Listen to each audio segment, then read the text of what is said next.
Hello and welcome to the channel. Ever looked up into the sky and wondered, will we ever be able to travel there? Will we ever be able to see new worlds and settle in those new worlds? And at this time, with the landscape that we're in and technologically speaking, it seems like a super far-fetched idea, right? But colonization, exploration, it has to start somewhere. And when you look up into the sky, something huge is dominating that sky. The moon. Now, what would we gain from colonizing the moon? Well, there's obviously very likelihood that there are rare earth metals on the moon, tons of resources. It's a place where you could do a lot of experimenting and test cases for the real colonization out into another planet. It's a place where innovation could happen. It's a place where we could figure out all the nicks and crannies of colonizing or moving to a planet that is foreign to us, that has completely different conditions than the Earth itself, and learning how to survive in those conditions, see how our technology does, how it fares. And in today's video, we're checking out a Kurzgesagt's amazing channel, by the way. The video is called How Could We Build a Moon Base Today? How could we do it? Let's find out. By the way, if you're into checking out fascinating videos on the internet and reacting to them and having a debate in the comments about them, make sure you like and subscribe to this channel. Let's get into the video. Humans dream about leaving Earth and traveling through the galaxy. But Yep, I do it every day. we were born too early to be part of it. Or are we? Or were we? Ah, The reality is, we could begin our dream by building a moon base today. We actually do have the technology, and current estimates from NASA and the private sector say it could be done for 22. look at that. 20 to 40 billion dollars, only a 10-year time span. I mean, a lot of big governments around the world spend way more than that on things that are not so fundamental in the survival of the human species. Currently, we have one failure choke point. It's this planet. If a meteorite, if someone sets off a nuclear war and everything gets blown up, there's a lot of different scary scenarios that could really happen. And having a second settlement nearby is so critical, so important. And that first step is the moon, right? And that's a learning ground that we could use to go even further. To $40 billion spread out over about a decade. The price is comparable to the International Space Station.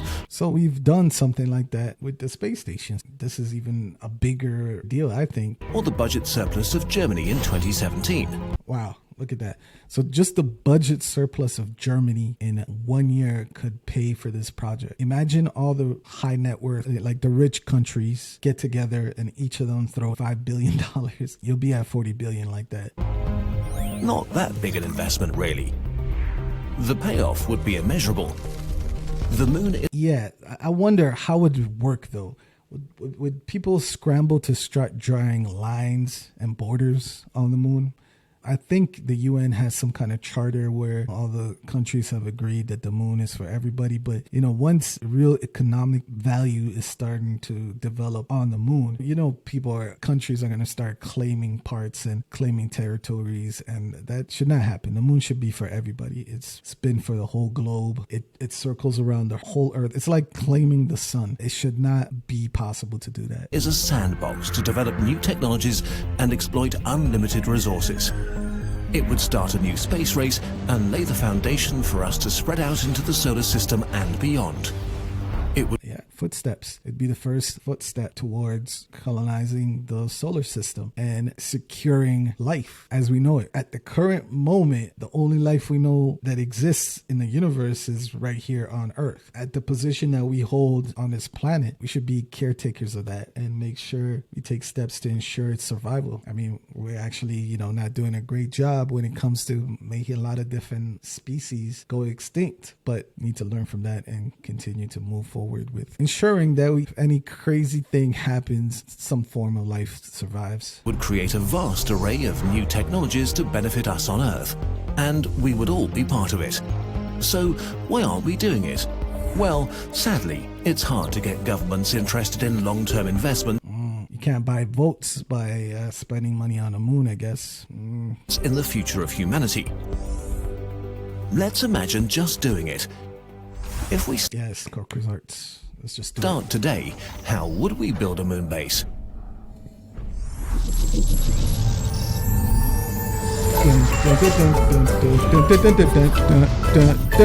Kurzgesagt. Throughout history, colonization happened in phases. In the first phase of the age of exploration of the New World, for example, European monarchs funded expeditions to chart and discover and to stake their claims. We kind of already did that with the moon, I think, with all the imaging and trips to the moon. How long ago was the last time that humans actually stepped foot on the moon? I guess there's not enough economical imperative to push for that since it's so expensive and maybe dangerous. They planted a flag and set up a camp, but they didn't stay.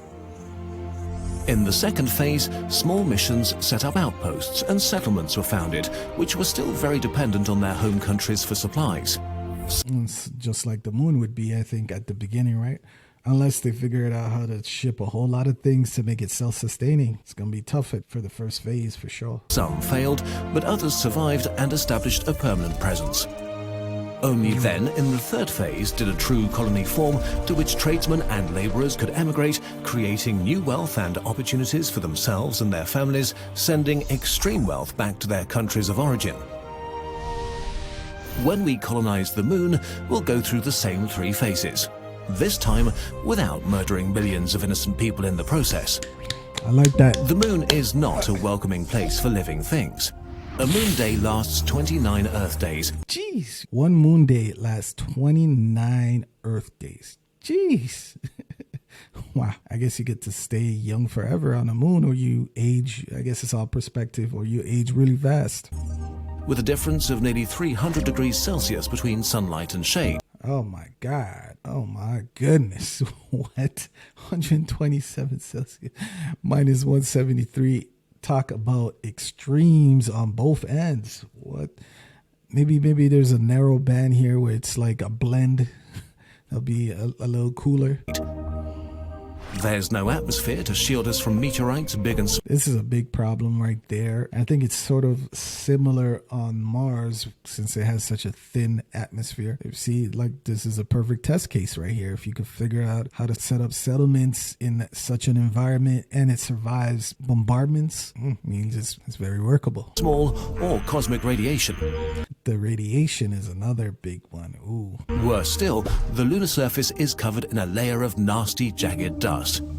The moon is hard, but we're good at Moon dust. doing hard things.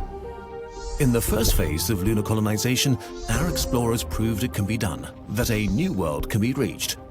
This phase started 60 years ago with the Apollo missions. Since then, satellites like the American Lunar Reconnaissance Orbiter have mapped the moon, while rovers like the Chinese U-2 have studied the composition of the lunar surface, looking for water ice and metals. China was working on that gold rush. Phase 1 is more or less complete. We know what we need to know to enter Phase 2. In the second phase, astronauts will build the first moon base, and this could begin today. The first small moon base could be completed in a decade. The first nation that establishes this It's funny it said 2018 and it's we're heading into 2024 and it hasn't started yet. base will be akin to the First Nations building outposts in the New World 500 years ago. It's expensive to send rockets to the moon, so we will send as little as possible. Oh my God. You see, all of that was for fuel, just for the fuel to escape Earth's gravity and then travel to the moon. And this is the payload. Oh my goodness. The base will be light, little more than inflatable habitats for crews of no more than 12. Would you go there? Would you volunteer to be one of the first to live out on the moon more than a few hours? And will be deployed somewhere with natural shelter. Options include caves, like There's caves? There's freaking caves, or are they going to build caves? underground lava tube tunnels, or And craters, right? craters near the poles where the days are 6 months long. What? At the poles, it's 6 months a day? A day is 6 months at the poles. That is ridiculous. But I like the concept. Imagine waking up, it's daylight. Going to sleep, it's still daylight.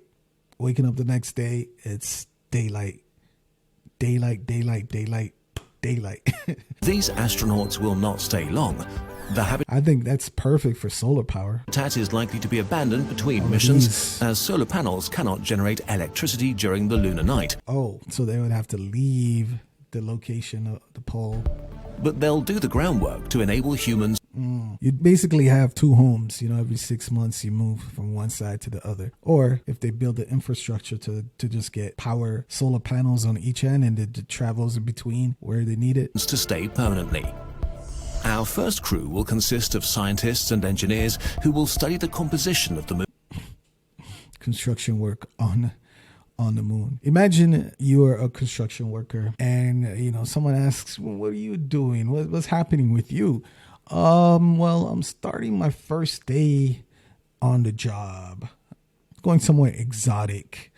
Oh, really? Where are you going to be working on? I'm working on the goddamn moon. Oh my goodness. Imagine that. Moon, and whose experiments will explore ways of using the available lunar material, say purifying lunar ice and turning it into water for human use. Yummy, yummy lunar water. Radiated cosmic ray full yummy yummy lunar moon water. And if someone bottles these up and ships it back to the earth, I bet you they would sell for a lot of money right there. And water is important for far more than drinking. They can use it to experiment with growing plants for food. Yep. Hydrogen fuel cells will store power through the long night, extending astronaut stays. And most importantly, it can be split into hydrogen and oxygen. Rocket fuel, yeah. You definitely need that to be able to get back to Earth. Without that, you'd probably be in trouble, buddy. You'd be in big trouble, buddy. Fuel. By harvesting water from the moon and putting it into orbit, the moon base will supply an orbital depot where scientific missions to Mars and the outer solar system can refuel. Ship that lunar water to orbit, and then ships could come and go. Okay. Compared to the Earth, it's like a spaceport. much easier and cheaper to get things off the moon into orbit. Colonizing Mars may mean starting from the moon. Look at that. So it requires look at the ship. Look at the ship needed from Earth, and look at the one needed to get off the moon. Obviously, less gravity means less fuel and force required. And cheaper to get things off the moon into orbit. Colonizing Mars may mean starting from the moon. But this isn't a true colony. Not yet. What? The base will be abandoned if funding stops. Imagine you were born on the moon. All you know is the moon. Your whole lifestyle, the moon. Your skeletal structure, your muscles is built for the moon, and because the gravity is much lower. And all of a sudden, Earth decides, hey, we don't want to spend no money on that anymore. Cut the budget. Cut the budget on your lifeline. That'd be so hectic. It's super critical they develop an economy somehow, some way, super fast. If we want our base to grow into the third phase, into a true colony, it must become self-sufficient, supporting itself via exports to Earth. Yeah, imagine cross-border trade and planetary trade, like Now, private contractors arrive, looking to get rich off lunar resources. Sign me up. I'm trying to get rich off the moon. And support services. If it's cheaper to produce rocket fuel in space, what else can they get rich on? They could extract precious metals, abundant. Wow, titanium, platinum, gold, uranium. Oh, that's a dangerous one. In impact craters and other raw materials from the lunar regolith. One promising possibility is the mining of helium-3, an isotope that could one day be used in nuclear fusion reactors, something the Chinese lunar exploration program is currently looking into. Again, that could be a great place to build ships for space travel, I guess, too. Or at least, again, it could be phases, right? The immense space required to just get cargo off the Earth's surface is immense. But then in space, you could reattach these new fuel sources. I mean, helium-3 is not that heavy, I don't think, right? It's a nuclear, it's like uranium or something, right? Future colonists may export helium-3 back to Earth, providing us with cheap and clean fusion energy. Yeah, okay, it's used for fusion, right? Asteroids could be pulled into the moon's orbit and mined. With commercial exports to Earth, the colony is fully in its third phase, self-sufficient and economically productive. Imagine the moon becomes a superpower. Imagine the whole moon develops its own government and starts running things. Imagine it develops just like America developed, you know, being the new world. And it just is bountiful with resources. And the people who live on that planet, because survival is so perilous, they are super disciplined, super hardworking, and very productive. Imagine they, you know, start pushing mankind forward and have more discoveries, more innovations than the whole of the earth. It's possible. It's a very possible, because, you know, your conditions that you have to survive in dictate how well it creates that discipline. It creates that need that if you don't get on your ish, you won't make it, buddy. It's a wrap for you. Simple things like just getting in or out of your house. You don't have to think about pressurizing or depressurizing your home before you step outside, right? You just open your door and you step out. But on the moon, that's a reality that you have to constantly be thinking about, for example. And that's just one small thing. So that creates a different level of discipline, I think. Our base will begin using lunar material in its construction projects if it's to continue growing. Fortunately, lunar soil has all the necessary ingredients to make concrete. Robotic mining rigs can sift the lunar dust for organic molecules and could be used to build huge structures way too massive to be brought from Earth. Wow. And then there's 3D printers, right? While advances in 3D printing will make it possible to produce almost everything else the crews need. It's hard to say when exactly the colony becomes self-sustaining. Growth is gradual, experiments are replaced by industry, and the population steadily reaches the hundreds, encompassing more than just scientists. I wonder if there's a max capacity for the moon. Engineers, pilots, and contractors representing infrastructural requirements. Countries and corporations will be present. 2 of these people will make a breakthrough. Not scientific, but social. They will have the first extraterrestrial child. First ET baby. Throughout history, the birth of the first child was celebrated as a moment where the seed of a colony finally and irreversibly took root. Wow. Here, it means that the moon is not just a place for scientists and engineers to work, it's a place for people to live. Who says that can't happen right at the beginning? You know, the first colonizers get busy. Raise a family. Once this transition happens, the colony grows rapidly, building more habitats and schools and farms and all the things needed to support the growing population. Imagine you are told you were the first alien baby. You know, you were the first lunar baby in history. You go down in the history books just for existing. Wow. As our colony grows, all kinds of new technologies will be invented to sustain it. They might develop crops that efficiently recycle carbon dioxide or that grow with very little water. Wow. They might find ways to recycle and reuse 100% of their waste, technologies that are extremely valuable for Earth. They could even build the first space elevator in the solar system. With a and it'd be probably easier to do from the moon. That's right. Space elevator, spacecraft, astronauts, and raw materials could be brought back and forth from lunar orbit without needing to use rockets at all. The moon may become a hub for economic activity on a scale that's hard to imagine right now.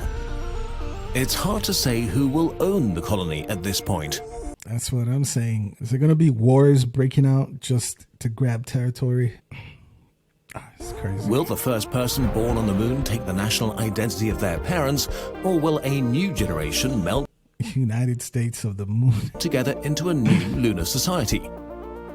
And when existing treaties that bar any nation from owning the moon are inevitably rewritten, see what I mean? Those treaties, those UN charters or whatever they are, that's definitely going to get scrapped as soon as the moon becomes valuable economically. Will the colonists be given a say? Will they declare independence from the Earth? We, the people of the moon. However it happens, the moon is a perfect sandbox to learn how to colonize the solar system, the perfect project to unify nations, and the only way to guarantee our survival as a species should something tragic happen on Earth. If we ever want to colonize the Milky Way, we'll have to start somewhere. So why not start there? Why not start now? I agree. Why not start now? All right, so that was the end of this fascinating video. I would love to go on a trip to the moon for a vacation. Imagine that. Imagine a reality that's possible in the future. Imagine a reality where the moon produces huge economical impact. Imagine a reality where the moon has developed and far exceeds anything on Earth, technologically speaking. Because of that thing that I talked about, it creates huge discipline in that society due to the nature of their environment. They have to be disciplined. They have no choice or they die, right? And it's not like that on Earth, right? You notice places on Earth where it's just gifted, naturally gifted, like, you know, you step outside and you can pick fruits and find meat, find, vegetation anywhere by just stepping outside.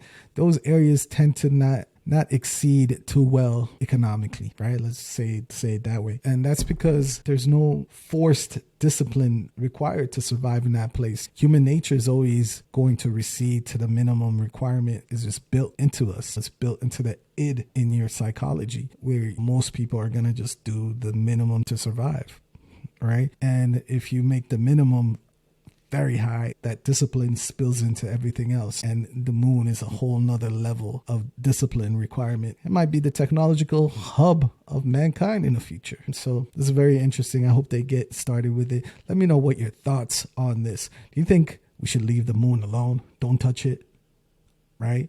Because maybe there is some consequences to drilling the moon. And because you see all those waves in the ocean, that's because of that moon. And that is so vital for life in the sea and on Earth. So could we disrupt that by messing around with the moon? Who knows? Maybe. But I think it's worth it. We need to expand from one failure point right now, which is just the Earth. It's the perfect place to start learning how to expand into the cosmos. If you enjoyed videos like this, let me know. Do you know any other video I should go check out?